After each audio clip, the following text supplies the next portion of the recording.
में हम ब्रायोफाइट की एनसीईआरटी का लास्ट पार्ट डिस्कस करेंगे।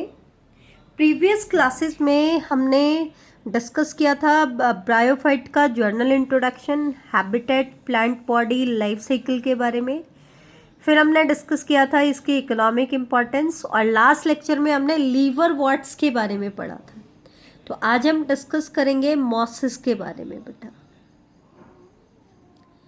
तो जैसे कि हमने लाइफ साइकिल में पहले भी पढ़ा है, लाइफ साइकिल में हमने क्या पढ़ा था कि ब्रायोफाइट की लाइफ का डोमिनेंट फेज क्या होता है, गैमेटोफाइट। वही चीज़ें बार बार रिपीट हो रही है, वही जर्नल इंट्रोडक्शन में रिपीट हुई थी। उसके बाद लीवर वॉट में भी हमने यही पढ़ा था कि इनका डोमिनेंट फेज क्या होगा, हैप्लॉइड फेज होगा, दैट मीन्स गैमेटोफाइट बनेगा। बेसिक आपको पता होना चाहिए। और गैमेटोफाइट किससे बनता है, स्पोर से बनता है, ठीक है। फिर क्या होता है, गैमेटोफाइट के ऊपर सेक्स ऑर्गन्स की फॉर्मेशन होती है। किसकी फॉर्मेशन होती है, सेक्स ऑर्गन्स। फिर सेक्स ऑर्गन्स में क्या बनेंगे, गैमीट्स बनेंगे। फिर गैमीट्स क्या होंगे, फर्टिलाइज होंगे। और जब गैमीट फर्टिलाइज हो जाएंगे तो जाइगोट बनेगा। फिर इनके केस में क्या होता है, zygote is not immediately followed by reduction division. इसमें इमीडिएटली रिडक्शन डिवीजन नहीं होता है। रिडक्शन डिवीजन मतलब मियोसिस नहीं होता है। तो जाइगोट क्या करता है, डिप्लॉयड फेज बनाता है, जिसको हम कहते हैं स्पोरोफाइट। क्या कहते हैं बेटा, स्पोरोफाइट। अब स्पोरोफाइट के अंदर किसकी फॉर्मेशन होगी, मियोसाइट सेल की। क्योंकि इनके केस में मियोसिस जो होता है वो स्पोर मदर सेल में होता है, तो मियोसाइट सेल की फॉर्मेशन होगी। फिर मियोसाइट सेल क्या करेगी बेटा, मियोसिस करेगी। और जब वो मियोसिस करेगी तो हमारे पास हैप्लॉइड स्पोर बन जाएगी। और जब ये हैप्लॉइड स्पोर जर्मिनेट होंगे तो फिर आपकी लाइफ साइकिल रिपीट हो जाएगी। ये फिर से क्या बना देंगे बेटा, गैमेटोफाइट बना देंगे। ये तो बेसिक लाइफ साइकिल है।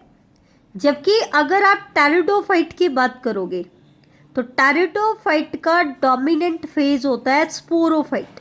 उनके लाइफ की शुरुआत कहां से होगी, स्पोरोफाइट से। उल्टा है इनमें।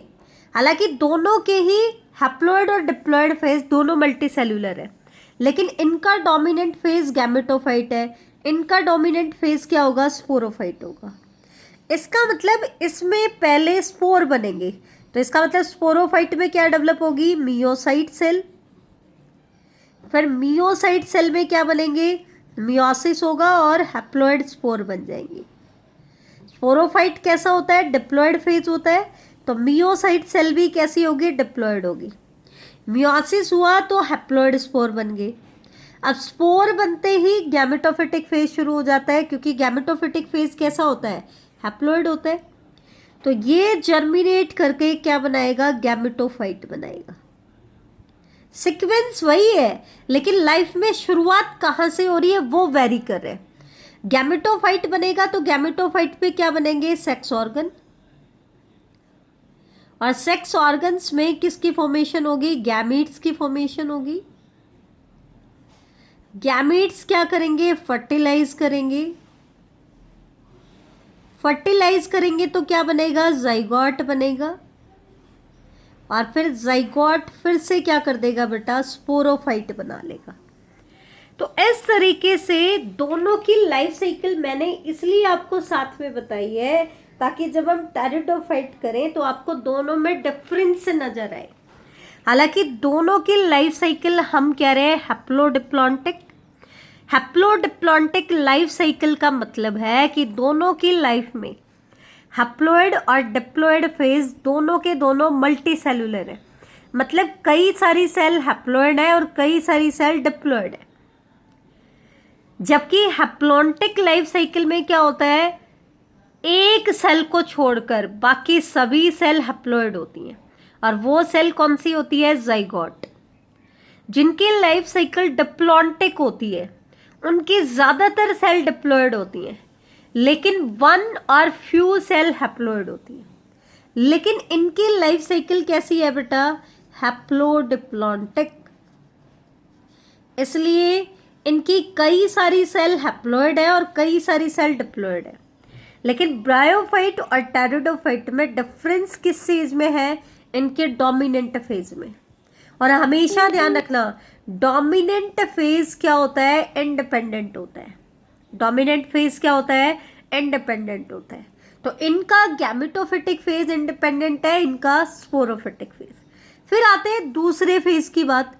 तो टेरिडोफाइट का तो दूसरा फेज है गैमेटोफाइट और इनका दूसरा फेज है स्पोरोफाइट। तो ब्रायोफाइट का तो स्पोरोफाइट पैरासिटिक होता है, किसके ऊपर? गैमेटोफाइट के ऊपर। लेकिन टेरिडोफाइट यूनिक है, इनका दूसरा फेज भी इंडिपेंडेंट है, फ्री लिविंग है। इसका मतलब दूसरा फेज भी अपनी फोटोसिंथेसिस खुद से कर सकता है, उसको डिपेंडेंट, उसको डोमिनेंट फेज के ऊपर डिपेंड रहने की जरूरत नहीं है। ठीक है बेटा। अब एक चीज ध्यान रखना, डोमिनेंट फेज का मतलब क्या है? जैसे मैंने कहा ब्रायोफाइट का डोमिनेंट फेज है गैमेटोफाइट। तो जो हम कह रहे हैं ना कि इनके प्लांट बॉडी में root like, stem like, leaf like axis है।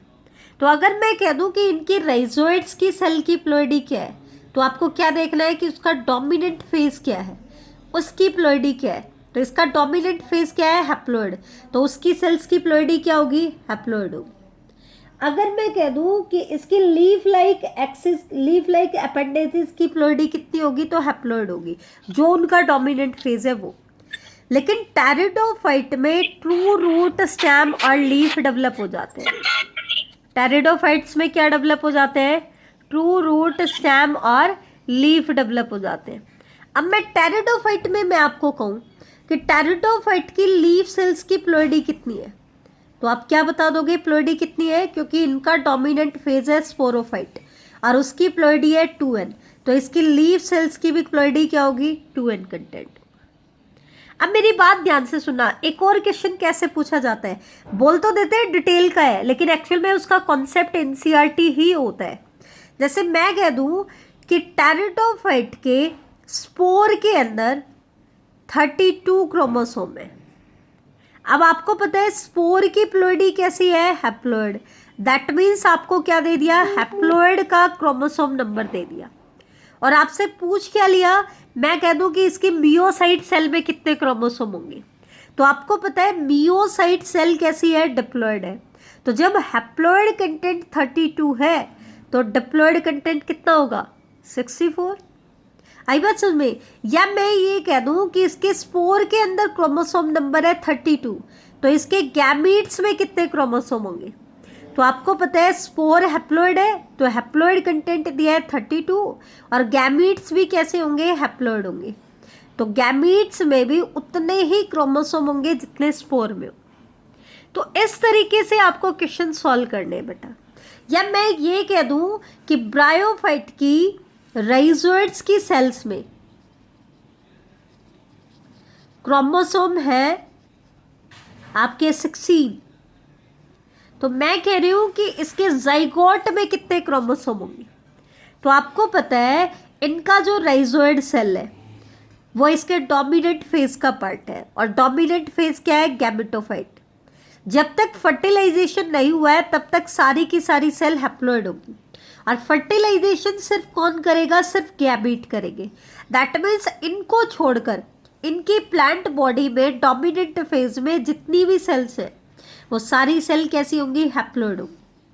तो दैट मीन्स राइजोइड सेल भी कैसी है? हैप्लॉइड है। अब मैंने आपसे पूछ लिया कि इसके स्पोरोफाइट में कितने क्रोमोसोम होंगे, तो आपको पता है स्पोरोफाइट कैसा है? डिप्लॉइड है, क्योंकि ये जाइगोट से बना है, फर्टिलाइजेशन के बाद बना है और अभी मियोसिस नहीं हुआ है। इसका मतलब कि इसके अंदर क्रोमोसोम नंबर कितने हो जाएंगे? 32। क्यों? क्योंकि हैप्लॉइड कंटेंट है 16, तो डिप्लॉइड कंटेंट क्या हो जाएगा? 32। तो इस तरीके के जो क्रोमोसोम वाले क्वेश्चंस हैं वो आपको प्लोइडी ध्यान में रख करके याद होने चाहिए। अब प्लोइडी रटने वाली चीज़ नहीं है, उसके लिए आपको लाइफ साइकिल याद होनी चाहिए। लाइफ साइकिल में ध्यान देना, अगर गैमेटोफाइट फेज का पार्ट है तो जब तक फर्टिलाइजेशन नहीं होता है तब तक जितनी भी सेल्स बनेंगी वो सारी हैप्लॉइड होंगी, और जैसे ही फर्टिलाइजेशन हो जाता है डिप्लॉइड स्ट्रक्चर शुरू हो जाती है। फिर जब तक मियोसिस नहीं होता है तब तक जितनी भी सेल्स बनेंगी वो डिप्लॉइड होंगी, मतलब मियोसाइट सेल डिप्लॉइड होगी, इसकी स्पोरोफाइट सेल्स की प्लॉइडी डिप्लॉइड होगी। सिर्फ मियोसिस किस में हो रहा है? स्पोरोफाइट की मियोसाइट सेल में। मैंने कहा था स्पोरोफाइट में फुट, सीटा और कैप्सूल 3 स्ट्रक्चर है। तो मियोसाइट सेल तो कैप्सूल की एक सेल है, कैप्सूल की भी सभी सेल्स में मियोसिस नहीं हो रहा है, फुट की और सीटा की तो किसी भी सेल में मियोसिस नहीं हो रहा है, तो वो तो डिप्लॉइड होंगी। लेकिन जिस मियोसाइट सेल में मियोसिस होगा तो वो जो प्रोडक्ट बनाएगी, स्पोर बनाएगी, वो कैसे होंगे? हैप्लॉइड। बाकी सारी स्ट्रक्चर कैसे होंगे? डिप्लॉइड। तो आई थिंक कि ये आपको प्लॉइडी का काम समझ में आया होगा। अब हम एनसीईआरटी की तरफ चलते हैं, ध्यान से देखें। एनसीईआरटी पहली लाइन में क्या कह रही है? मॉसिस के बारे में हम पढ़ेंगे। लीवर वॉट हम पहले पढ़ चुके थे, तो ध्यान से देखना। पहली लाइन क्या कह रही है कि मॉसिस का प्रीडोमिनेंट फेज कौन सा है, डोमिनेंट फेज कौन सा है? तो ये तो हमने पढ़ लिया कि ब्रायोफाइट का डोमिनेंट फेज क्या होता है? गैमेटोफाइट होता है। लेकिन बेटा लीवर वॉट के कंपैरिजन में मॉसिस का जो गैमेटोफाइट होता है थोड़ा सा कॉम्प्लेक्स होता है। कैसे? इनके गैमेटोफाइट में 2 स्टेजेस बनेंगी। कितने स्टेजेस बनेंगी? 2 स्टेजेस बनेंगी। कैसे? फर्स्ट जो स्टेज होगी उसको हम बोलेंगे प्रोटोनीमा। ये ध्यान रखना, ये इंपॉर्टेंट है। एक तो आपका ब्रायोफाइट में वर्ड आ रहा है प्रोटोनीमा, ध्यान देना बेटा। एक आपका टेरिडोफाइट में वर्ड आएगा प्रोथैलस। इनमें से एक वर्ड पूछ लेते हैं। तो इनकी जो फर्स्ट स्टेज होती है वो क्या होती है? प्रोटोनीमा। और जो सेकंड स्टेज बनेगी वो कहलाएगी लीफी स्टेज। अब लाइफ साइकिल को ध्यान से देखो। मैंने क्या कहा था? गैमेटोफाइट को कौन बनाएगा? Haploid spore. इसका मतलब ये बन तो किससे रहे हैं? हैप्लॉइड स्पोर से बन रहे हैं। इसका मतलब है तो ये हैप्लॉइड, लेकिन अब हैप्लॉइड स्पोर से ये बनेगा ये बनेगा। तो ये चीज आप ध्यान रखना। हैप्लॉइड स्पोर इनके केस में जब जर्मिनेट करते हैं ना बेटा, तो वो क्या बनाता है? प्रोटोनीमा बनाता है। क्या बनाता है? प्रोटोनीमा। ठीक है। फिर प्रोटोनीमा में 2 स्ट्रक्चर होती है। एक होता है प्राइमरी प्रोटोनीमा जो स्पोर से बना है, और एक बनेगा सेकेंडरी प्रोटोनीमा। तो फिर प्रोटोनीमा, कौन सा प्रोटोनीमा? सेकेंडरी प्रोटोनीमा से आपकी सेकेंड स्टेज डेवलप होगी जिसको हम बोलेंगे लीफी स्टेज। क्या बोलेंगे बेटा? Leafy stage. लीफी स्टेज मतलब, लीफी स्टेज का मतलब क्या है? मेन प्लांट बॉडी यहां आकर के डेवलप होती है। ध्यान से सुनना। उनमें तो लीवर वॉट में क्या था? स्पोर सीधा जर्मिनेट हुआ और सीधा गैमेटोफाइट बना रहा था। हमने स्टेजेस नहीं बताई थी उसके केस में, लेकिन यहां पर हम इनके स्टेजेस बता रहे हैं। कैसे? हैप्लॉइड स्पोर जब जर्मिनेट होंगे तो वो फर्स्ट स्टेज बनाएंगे। फिर फर्स्ट स्टेज के किसी पार्ट से क्या डेवलप होगा बेटा? आपका सेकंड स्टेज डेवलप होगा। फर्स्ट स्टेज कहलाती है प्रोटोनीमा और सेकंड स्टेज कहलाती है लीफी स्टेज। अब एक क्वेश्चन एनसीईआरटी से पूछ लेते हैं, what do you mean by protonema? तो सबसे पहला पॉइंट तो क्या लिखोगे? It represent first stage of gametophyte of mosses. ये तो आपको सबसे पहली लाइन लिखनी है। सेकंड पॉइंट क्या लिखोगे? ये है क्या? It is a creeping, creep करती है लैंड के ऊपर, मतलब ऐसे लैंड के ऊपर ऐसे ग्रो करती है, क्रीप करती है। जैसे ग्रासेस करती है ना क्रीपिंग, वैसे ये भी क्या करते हैं? क्रीप करती है। ये भी ग्रीन कलर की होती है क्योंकि डोमिनेंट फेज का पार्ट है, तो ग्रीन कलर की होंगी, ब्रांच्ड होंगी और फ्रीक्वेंटली फिलामेंटस स्टेज होगी। फिलामेंटस का मतलब क्या है? लॉन्ग थ्रेड लाइक, साथ में ब्रांचिंग भी होगी। क्या होगी? ब्रांचिंग। अब इसमें मैं आपको बता देती हूँ, प्रोटोनीमा की 2 स्टेजेस डेवलप होंगी, हम डिटेल में बताएंगे, एनसीईआरटी ने सिर्फ नाम लिया। क्या? स्पोर से जो डेवलप होगी वो तो होगी प्राइमरी प्रोटोनीमा, फिर इससे डेवलप होगा सेकेंडरी प्रोटोनीमा, फिर सेकेंडरी प्रोटोनीमा से डेवलप होगी लीफी स्टेज। तो ये चीज ध्यान रखना। कैसे? ये जो सेकेंडरी प्रोटोनीमा है इसकी लेटरल बड क्या बनाती है? लीफी स्टेज बनाती है। इसकी लेटरल बड क्या बनाएगी बेटा? लीफी स्टेज बनाएगी। ठीक है। अब इनकी लीफी स्टेज में क्या स्ट्रक्चर होंगी, ध्यान से देखना। इनकी लीफी स्टेज में एक स्लेंडर अपराइट एक्सिस होता है। स्लेंडर है, अपराइट है, सीधा खड़ा है। जबकि लीवर वॉट की बॉडी कैसी थी? डॉर्सिवेंट्रल। इनकी बॉडी कैसी है? ऐसे अपराइट है, सीधा खड़ा है। ठीक है। स्लेंडर अपराइट एक्सिस होता है जिसके चारों तरफ आपको स्पाइरली अरेंज्ड लीव्स दिखाई देते हैं। ठीक है, मैं आपको दिखा रही हूँ। और सोयल से किससे कनेक्टेड होते हैं? राइजोइड से कनेक्टेड होते हैं। लेकिन एक चीज ध्यान रखना, राइजोइड्स में डिफरेंस है दोनों में। इनके जो राइजोइड्स होते हैं वो मल्टी सेल्यूलर होते हैं एंड ब्रांच्ड होते हैं।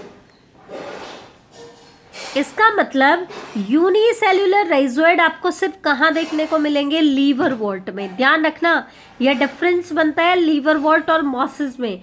इनमें डिफरेंस आपको अच्छे से करना है। तो एक डिफरेंस क्या आ जाता है कि मॉसिस के जो राइजोइड्स होते हैं वो मल्टी सेल्यूलर एंड ब्रांच्ड होते हैं। दूसरा डिफरेंस क्या होता है? लीवर वॉल्ट की मॉसिस में मल्टी सेल्यूलर एंड ब्रांच्ड होते हैं, लीवर वॉल्ट में यूनिसेल्यूलर होते हैं। दूसरा डिफरेंस क्या है? लीवर वॉल्ट की बॉडी तो डॉर्सी वेंट्रल थी लेकिन इनकी बॉडी अपराइट होगी। मतलब उनमें तो क्या था, ये बॉडी थी तो इसके वेंट्रल सरफेस से राइजोइड अटैच हो रहे थे। इनकी बॉडी कैसी है? अपराइट। तो इनके सिर्फ लोअर सरफेस पे राइजोइड है। ये स्टेम लाइक एक्सिस होगा और इसके ऊपर spirally coiled leaf like appendages होंगी। कोई भी ट्रू स्टेम, लीव्स या रूट इनके केस में नहीं है। मैं आपको डायग्राम दिखा देती हूँ 2 मॉसिस का, ध्यान से देखना, आपको समझ आ जाएगा। ये वाला जो डायग्राम है वो तो है फ्यूनेरिया का, और फ्यूनेरिया एक मोस है। स्फेगनम भी क्या है? एक मोस है। बेटा एनसीईआरटी के एग्जाम्पल याद देना। लीवर वॉल्ट में एक एग्जाम्पल दिया था एनसीईआरटी ने मार्केंशिया का। मार्केंशिया एक लीवर वॉल्ट है। फ्यूनेरिया और स्फेगनम ये मोस है। तो दोनों की बॉडी में डिफरेंस देखो बेटा, इनकी बॉडी डॉर्सी वेंट्रल थी, इनकी बॉडी अपराइट है। ये फ्यूनेरिया का गैमेटोफाइट है बेटा, गैमेटोफाइट। ठीक है। गैमेटोफाइट कैसे? ये इसके अंदर लीफ लाइक अपेंडेजेज है। इसने लीव्स लिखा है, लीव्स नहीं है, लीफ लाइक अपेंडेजेज है, क्योंकि ट्रू लीव्स तो होते ही नहीं है। ये इनका मेन एक्सिस है, स्टेम लाइक एक्सिस, और ये इनके ऊपर राइजोइड है। इनके राइजोइड देखो ये कैसे है? ब्रांच्ड है। कैसे है? ब्रांच्ड। ये ध्यान देना, इनमें आपको अनब्रांच्ड भी दिख जाएंगे। ठीक है, तो ये चीज आप ध्यान रखना। ये इनका गैमेटोफाइट है और बाद में क्या होता है, इसी के ऊपर स्पोरोफाइट बनता है। क्या बनता है? स्पोरोफाइट। स्पोरोफाइट कैसे आइडेंटिफाई किया? ये इसका कैप्सूल पार्ट है, ये इसका सीटा पार्ट है, और इसका फुट पार्ट इसके गैमेटोफाइट में एम्बेडेड होता है। फुट पार्ट किस में एम्बेडेड होता है?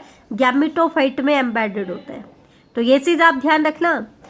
इसका जो स्पोरोफाइट है वो किससे नरिशमेंट ले रहा है? गैमेटोफाइट से। कैसे? वो सोइल के कांटेक्ट में नहीं है, वो तो किसके अंदर एम्बेडेड है? गैमेटोफाइट में। तो दैट मीन्स वो क्या होता है बेटा? पैरासिटिक होता है। सेम स्फेगनम की बॉडी देखो, देखो ये है बेटा इसका स्टेम लाइक एक्सिस। ठीक है, ये इसकी आर्चिगोनियल ब्रांच है, मतलब जिसके ऊपर फीमेल रिप्रोडक्टिव स्ट्रक्चर डेवलप होंगी। अपर साइड में एंथेरोडियल ब्रांच दिखाई दे रही है, लोअर साइड में आर्चिगोनियल ब्रांच दिखाई दे रही है, और ये इनके पास स्पाइरली कॉइल्ड लीव्स इनके पास है। क्या है? Spirally coiled leaf like appendages है। तो ये चीज़ इनकी प्लांट बॉडी को लेकर के थी। आई थिंक आप सभी को अच्छे से क्लियर होगी बेटा। अब हम बात करते हैं आगे के कुछ चीज़ें। तो ध्यान से देखना, इम्पॉर्टेंट है। तो नेक्स्ट हम डिस्कस कर लेते हैं। राइजोइड्स हमने बता दिए हैं कि इनके राइजोइड्स कैसे होते हैं, मल्टी सेल्यूलर होते हैं और ब्रांच्ड होते हैं। अब हम बात कर लेते हैं वेजिटेटिव रिप्रोडक्शन की। तो इनके केस में वेजिटेटिव रिप्रोडक्शन कैसे होती है बेटा? वेजिटेटिव रिप्रोडक्शन इनमें होती है एक तो फ्रेगमेंटेशन मेथड से, सेम जैसा लीवर वॉट्स में हो रही थी वही है फ्रेगमेंटेशन तो, और दूसरा बडिंग इन सेकेंडरी प्रोटोनीमा। ये हमने कहा था सेकेंडरी प्रोटोनीमा से एक लेटरल बड निकलेगी जिससे आपकी लीफी स्टेज अराइज होगी। तो कोई एक सेकेंडरी प्रोटोनीमा से एक ही बड थोड़ी ना निकलेगी, कई सारी निकलेंगी।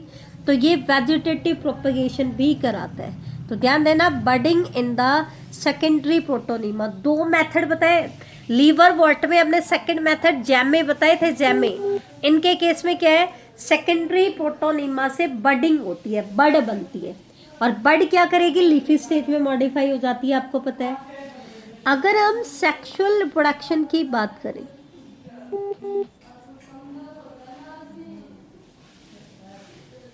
किसकी बात करें, सेक्सुअल रिप्रोडक्शन की, तो सेक्स ऑर्गन जो होंगे इनके कैसे होंगे, मेल सेक्स ऑर्गन कहलाएगा एंथीरिडिया, ये तो हम ब्रायोफाइट के जर्नल इंट्रोडक्शन में पढ़ ही चुके हैं, और फीमेल सेक्स ऑर्गन कहलाएगा आर्चिगोनिया। अब क्योंकि लीवर वॉल्ट की बॉडी तो कैसी थी बेटा, डॉर्सी वेंट्रल, तो हमने कहा था डोर्सल सरफेस से क्या अराइज होंगे बेटा, आपके सेक्स ऑर्गन अराइज होंगे। लेकिन यहां पर बॉडी है ऐसे अपराइट, तो अपराइट में बेटा लोअर रीजन से तो राइजोइड अराइज होंगे, और इनके एपेक्स के ऊपर क्या अराइज होंगे, इनके सेक्स ऑर्गन डेवलप होंगे। ध्यान रखना, जो इनका लीफी शूट होता है उसके एपेक्स के ऊपर सेक्स ऑर्गन कहाँ अराइज होंगे, लीफी शूट के एपेक्स के ऊपर आपके सेक्स ऑर्गन अराइज होंगे। मेल सेक्स ऑर्गन को एंथीरिडिया बोलेंगे, फीमेल सेक्स ऑर्गन को क्या बोलेंगे, आर्चिगोनिया। एंथीरिडिया में किसकी फॉर्मेशन होगी, मेल गैमेट की, और आर्चिगोनिया में फीमेल गैमेट जिसको हम बोलेंगे एग। ठीक है, फिर क्या होगा, इनका फर्टिलाइजेशन होगा, और आपको पता है जब गैमीट्स फर्टिलाइज होते हैं तो मेल गैमेट हैप्लॉइड है, फीमेल गैमेट हैप्लॉइड है, तो ये कैसे स्ट्रक्चर बनाएगा, डिप्लॉइड, और उसको हम क्या बोलेंगे, जाइगोट। फिर इनका जाइगोट क्या करेगा बेटा, स्पोरोफाइट में मॉडिफाई हो जाएगा, और इनके स्पोरोफाइट में तीन स्ट्रक्चर होंगी, फुट, सीटा एंड कैप्सूल। लेकिन यहां पर फिर से लीवर वॉट और मॉसिस में डिफरेंस है। डिफरेंस क्या है, ये एक इंपॉर्टेंट क्वेश्चन है, मार्क कर लेना एनसीईआरटी में, बहुत इंपॉर्टेंट क्वेश्चन है। क्या कि मॉसिस का जो स्पोरोफाइट है, बहुत इंपॉर्टेंट है, ये एग्जाम्स में आता है। मॉसिस का जो स्पोरोफाइट है it is more elaborate, it is more elaborate than that in liverwort। liverwort के कंपैरिजन में इनका जो स्पोरोफाइट होता है वो ज़्यादा इलेबोरेट होता है। हालांकि liverwort में भी आपको फुट, सीटा और कैप्सूल देखने को मिले थे, लेकिन उनके कंपैरिजन में इनका क्या होगा, ज़्यादा इलेबोरेट होगा। ठीक है, फिर क्या होगा बेटा, फुट, सीटा और कैप्सूल बन जाते हैं। ठीक है, फुट, सीटा और कैप्सूल बनने के बाद कैप्सूल पार्ट में मियोसाइट सेल डेवलप होगी, ये हम पहले ही लाइफ साइकिल में पढ़ चुके हैं। मियोसाइट सेल में क्या होगा, मियोसिस होगा, और मियोसिस होने के बाद हैप्लॉइड स्पोर बन जाएंगे। तो आपके स्पोर की फॉर्मेशन किसके अंदर हो रही है, कैप्सूल के अंदर हो रही है। ठीक है, अब यहाँ पे एक और इम्पोर्टेंट क्वेश्चन आता है, क्या कि mosses have an elaborate mechanism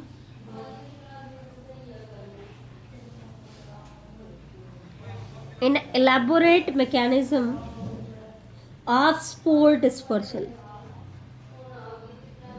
बेटा ध्यान देना, दो यूनिक पॉइंट आए हैं जो कि आपके किसके अंदर नहीं थे, लीवरवॉर्ट में नहीं थे। क्या? इनका जो स्पोरोफाइट बनेगा वो लीवरवॉर्ट के कंपैरिजन में ज़्यादा इलैबोरेट होगा।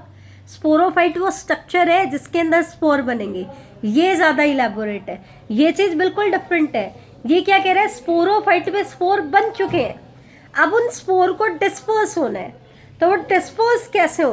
तो इनमें जो स्पोर डिस्पर्सल का मैकेनिज्म है वो उनके कंपैरिजन में ज़्यादा इलैबोरेट है। ये आपको जब मैं डिटेल पढ़ाऊंगी और लीवरवॉर्ट और मॉसेस में स्पोर डिस्पर्सल का मैकेनिज्म बताऊंगी तो आप देखोगे लीवरवॉर्ट में तो सिंपल होता है, मॉसेस के केस में स्पेशलाइज मैकेनिज्म होता है। तो इनके यहाँ पे डिस्पर्सल का भी मैकेनिज्म काफ़ी इलैबोरेट है। और लास्ट लाइन में एनसीईआरटी ने क्या दिया है, मॉसेस के कुछ एग्जाम्पल दिए। जैसे लीवरवॉर्ट का एनसीईआरटी ने एक ही एग्जाम्पल दिया था आपका मार्केंशिया। मॉसेस में दो एग्जाम्पल तो हम डायग्राम में ही पढ़ चुके हैं, फिनेरिया एंड स्फेग्नम। एक और एग्जाम्पल एनसीईआरटी ने दिया है पॉलीट्राइकम।